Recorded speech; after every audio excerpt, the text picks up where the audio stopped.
En el nombre del Padre, y del Hijo, y del Espíritu Santo. Amén. Señor, abre mis labios. Y cantará mi boca tu alabanza. Señor, te confieso todos mis pecados, mis flaquezas y mis fallas, mis muchísimas fallas. Vive con confianza, Dios ha perdonado todos tus pecados, tus flaquezas y tus fallas. Señor, te confieso todos mis pecados, mis flaquezas y mis fallas, mis muchísimas fallas. Vive con confianza. Dios ha perdonado todos tus pecados, tus flaquezas y tus fallas. Gloria sea al Padre, y al Hijo, y al Espíritu Santo, como era al principio, ahora y será siempre, por los siglos de los siglos. Amén. Escuchamos la lectura del Evangelio. La lectura del día de hoy se encuentra en Lucas, capítulo 18, versículos del 9 al 14, como figura, y está en la página 1517, para los que la quieren seguir en las Biblias, 1517. Lucas 18, versículos del 9 al 14. Es la parábola del fariseo y el publicano. Y dice así: y refiriéndose a algunos que se tenían por justos y despreciaban a los demás, dijo también esta parábola. 2 hombres salieron al templo para orar, subieron al templo para orar. Uno era fariseo y el otro publicano. El fariseo de pie oraba en voz baja: Dios mío, te doy gracias porque no soy como los demás hombres, que son ladrones, injustos y adúlteros, ni tampoco como ese publicano. Ayuno 2 veces por semana y pago la 10ª parte de todas mis entradas. En cambio, el publicano, manteniéndose a distancia, no se animaba siquiera a levantar los ojos al cielo, sino que se golpeaba el pecho diciendo: Dios mío, ten piedad de mí, que soy un pecador.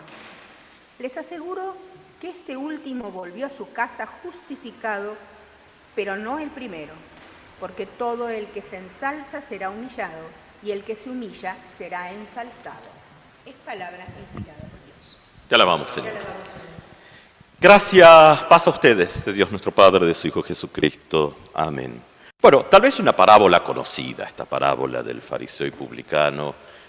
Tal vez por lo conocida, a veces también una parábola que trae sus complicaciones, porque la memoria a veces nos juega algunas malas pasadas también, ¿no? O sea, uno vuelve a leer el texto y hasta se sorprende por ahí, porque, bueno, fue lo que me pasó en la semana, les cuento esto, porque de alguna manera hay algunas imágenes grabadas, que quedan grabadas a fuego, de la escuela dominical, donde uno escuchaba estas narraciones, y esas narraciones son las que le quedan. Pero después cuando vuelve al texto, a lo mejor uno dice, pero no era tan así. Entonces, esto pasa muchas veces, o sea, uno ha escuchado a veces personas con total buena voluntad, ¿no?, que vienen en la congregación a decirle a uno, sí, porque María tenía tantos años de edad cuando estuvo, y no hay ningún texto que lo diga. Son todas estas cosas que a veces ayudan a adornar un poco una historia, pero que después se confunden con la historia misma, ¿no? Y después la propia memoria que nos juega malas pasadas. En este texto la traducción tiene algunas dificultades, y entonces arranca ahí cuando dice, cuando comienza la parábola en sí, 2 hombres subieron al templo. Eso es un lenguaje común de época porque el templo está arriba en el monte y la ciudad un poco más abajo, alrededor y hacia afuera. Entonces subir a Jerusalén, subir al templo, es parte de un lenguaje conocido. Ahora, aquí entonces nos encontramos con estos personajes que también posiblemente conocidos para la época. Aquí el texto, la traducción nos dice: el fariseo de pie oraba en voz baja, Dios mío, te doy gracias porque no soy como los demás hombres que son, y hace toda la lista de cómo son de malos los demás. Sí, toda una lista que de pronto es una lista que tiene que ver con el decálogo, es decir, con los 10 mandamientos, tampoco es una cosa...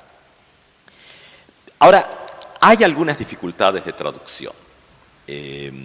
Aquí traduce el fariseo de pie oraba en voz baja, Dios mío, te doy gracias. Claro, mi imagen de escuela dominical, con toda buena voluntad, la maestra decía, y ahí estaba el fariseo haciendo grandes, porque hay otros textos que lo dicen, ¿no? Que en las plazas y todo para que los hijos. Entonces, el relato de escuela dominical era, ahí estaba el fariseo a grandes voces. Sí, y uno va al texto y dice, bueno, no era tan así. Pero hay problemas también de traducción. Si uno mira, por eso busqué ahí una de estas viejas traducciones, que bueno, como es una vieja traducción, es con la que uno se crió también, esta es una Reina Valera 60, y uno puede, en un lenguaje más actual que las traducciones más antiguas, pero de todas maneras, a ver, ¿qué dice el versículo 11 aquí? ¿Cómo traduje? A ver, escuché. El fariseo, puesto en pie, oraba consigo mismo de esta manera: Dios, te doy gracias porque no soy como los otros hombres, ladrones, injustos y adúlteros, ni aún como este publicano. Notan la diferencia, ¿no? Con este. Este dice, de pie, oraba en voz baja. Y esta traducción más antigua dice, oraba consigo mismo. Claro, hay una franja complicada para nosotras que utilizamos el castellano más actual, porque, claro, el problema es que el texto griego usa acá la voz media. Nosotros tenemos voz activa, voz pasiva. Juan come la manzana, es la voz activa, la manzana es comida por Juan, esos ejercicios de secundario, ¿no? Pero ¿qué pasa con el griego y latín, que tienen voz media, donde hay una relación de ida y vuelta que es muy difícil de captar a la hora de traducir? Posiblemente los viejos traductores captaron mejor eso, aunque los actuales tratan de hacerlo más fácil de entender. Si quieren algo más antiguo, yo debería haberme puesto o la lupa o los lentes, Casiodoro de Reina en 1569 traduce: el fariseo en pie oraba consigo de esta manera. Consigo. Es decir, lo que el texto está colocando en esta pequeña parábola, y que se pierde a veces en las traducciones más nuevas, es esta actitud de autocomplacencia que tiene el personaje primero. Se complace a sí mismo en lo bueno que es. Y está metido adentro de eso, ¿no? Esto de una especie de no solo interiorizar algo, sino ser parte. Es decir, uno podría decir, dentro de cómo está colocado el diseño, en la traducción más literal del texto, estaríamos en donde nos ponemos al lado de Dios, voz media, va y viene, nos ponemos al lado de Dios y le decimos a Dios, che, qué buenos que somos, qué buena gente que somos, ¿no? Esa es un poco la idea que trae el texto, en la traducción más literal. También es una posibilidad y, claro, no para extendernos demasiado, pero una de las dificultades también, que es el horror para las tradiciones más fundamentalistas, es que cuando uno toma el texto del Nuevo Testamento, tiene el texto griego, pero abajo tiene una cosa así de grande, de aparato crítico, que no hay un papiro, hay montones, y no todos dicen lo mismo. Entonces, ¿cuál es el texto? Bueno, ahí hay trabajo para la gente que se dedica a eso. De todas maneras, con las variantes que hay, nos está llevando mucho más a esto de la autocomplacencia. El primer personaje está feliz consigo mismo. Se compara con todo el resto, que son una porquería, y el sigo mismo es el secretario privado de Dios, ¿no? Ahí nomás. Claro, sí, no tiene problemas de autoestima. Tampoco lo hace en voz alta, ahí como en la escuela dominical, lo cual también es una pista interesante, porque si no uno corre el riesgo de meterse por un camino erróneo con respecto a la lectura del texto. Es decir, uno podría decir, bueno, fariseo malo, orgulloso, que habla en voz alta, publicano, bueno, calladito, humilde, que se queda atrás, el otro está adelante, el otro queda atrás, uno podría decir, caeríamos en la trampa de que el segundo queda bien posicionado por su humildad, que tampoco es así. El texto no nos lleva ahí. O sea, es una lectura común. Hay que ser humildes, entonces Dios nos va a mirar con buenos ojos. El problema es que nosotros nos parecemos más al fariseo que al publicano, ¿no? Y el publicano tampoco es un personaje del todo copiable. Uno puede tomar algún elemento, pero en algo tiene razón el fariseo en lo que dice, de que en general los publicanos se quedaban con lo que no era de ellos, ¿no? Es decir, y esto, entonces uno dice, bueno, ¿cómo juega en nuestra pequeña parábola de hoy? La parábola nos lleva a posiblemente una de estas formas más antiguas, inclusive, es posible, que lo que desarrolla San Pablo después sobre la justificación. Y que la justificación que aparece al final, el que vuelve justificado y el que no, es un término que viene de la palabra justicia, pero tiene mucha de esta tradición bíblica de que Dios es nuestra justicia. No tenemos en estos textos todavía marcado, aunque son textos que trae la Iglesia en los primeros tiempos después, pero no hay todavía en estos textos y en estas parábolas, que probablemente son más antiguas, no hay todavía un fuerte elemento de la cruz, de la crucifixión y resurrección de Jesús. Eso no está todavía fuerte aquí, en estas parábolas. Pero sí que toda justificación de lo humano proviene absolutamente de Dios. El publicano probablemente no tiene toda una carrera de expertise en historia de las religiones o la teología o esas cosas. Pero la posición que toma, es decir, donde no tiene nada que traer, deja todo en manos de Dios. Y ahí es donde ocurre la justificación. Donde aparecemos con algo, entre comillas, nuestro, bueno, ahí la embarramos. Porque lo nuestro siempre está quebrado, tenido, porque, bueno, somos seres humanos pecadores. Y es así. Es decir, lo que funciona en esto es cuando Dios mismo interviene en Jesucristo, y ahí es donde toma sentido, finalmente, la cruz y la resurrección. Toma sentido para nuestras vidas.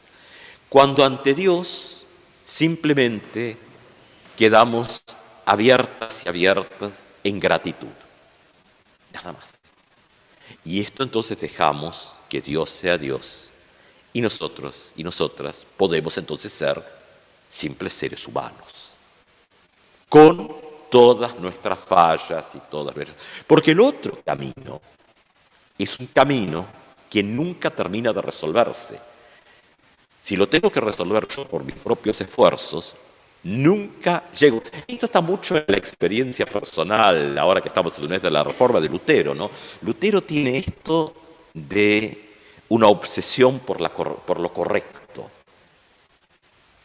Entonces, un poco las narraciones son que llega a lograr sacar de casillas al confesor, von Staupitz, porque en la tradición de que los hermanos se confesaban, todos pasan por el confesionario, en el monasterio, ¿no? Ahí en el convento, y un poco las narraciones dicen que, claro, ese monje, Martín, iba a confesar su larga lista, detallada, minuciosa, se iba y se acordaba de algo y volvía. Y empezaba a generar un malestar muy grande, porque siempre estaba ocupando el lugar que otros también querían confesarse. Entonces, enojado un día, el prior von Staupitz le dirá que por qué no va y comete un pecado en serio para tener algo para decir. Y bueno, aunque no, o sea, ¿por qué no va y mata a su padre? Dice, así tiene un buen pecado para confesar. No es que Staupitz estaba abonando el parricidio, pero diciéndole, bueno, esta minuciosidad, ¿dónde lo lleva? Pero bueno, la preocupación que finalmente le lleva a descubrir esta cuestión del sentido de la muerte y resurrección de Jesucristo, de la cruz, donde Dios plenamente da todo, donde los seres humanos tenemos que llegar con nada, donde creemos que llegamos con algo. Bueno, sí, podemos hacerlo. Podemos tomar el lugar del fariseo que nos es más cómodo, porque después el problema de esto es justamente que la construcción que hacemos como personas buenas cristianas siempre tiene este borde de que hay otro, que hay otra que es menos bueno, menos apto, más malo. Y entonces uno dice, cuidado, ¿dónde están los límites? Porque finalmente lo que ha hecho el publicano, probablemente sin saberlo, pero con una conciencia que no tiene nada que traer. Y ahí es donde está el lugar de la justificación. Esto genera una gran libertad, porque ya no nos deja en el lugar de estar haciendo las cuentas y nos libera completamente como seres humanos para enfocarnos, sí, en ese otro ámbito, que es el ámbito del amor a nuestros semejantes, al prójimo, a la prójimo, la creación toda. Es decir, nos libera de cualquier cuentas para con Dios, porque las ha saldado, y nos dice, bueno, ahora, muchachas, dedíquense a hacer un poco mejor el lugar donde están, para todos y todas, especialmente aquellos y aquellas que antes estaban en la lista de sus desprecios, ¿no? El del fariseo del comienzo. Es decir, esto es lo que se abre. De pronto, la justificación no va a pasar por intentar hacer cuentas con Dios, ni tratar de sentarnos al lado de Dios y decirle, la verdad que bien que estamos. Eso aparece mucho en el texto, y es un poco lo que vivimos como personas cristianas muchas veces, donde por una cosa u otra nos sentimos un poquitito más, ya sea en esto, en aquello, lo otro, por distintas cosas, o este otro personaje que abre el modelo finalmente de la verdadera piedad, que es dejar todo en manos de Dios y decir, nada traemos. Esto viene por las parábolas, ya esto viene como una línea dentro de Lucas. Lo único que nos queda, y eso es lo maravilloso, es estar abiertas a la absoluta misericordia de Dios, que nos genera y habilita a generar misericordia transformadora para el bienestar en el mundo en el cual también somos parte. Que así sea. Amén.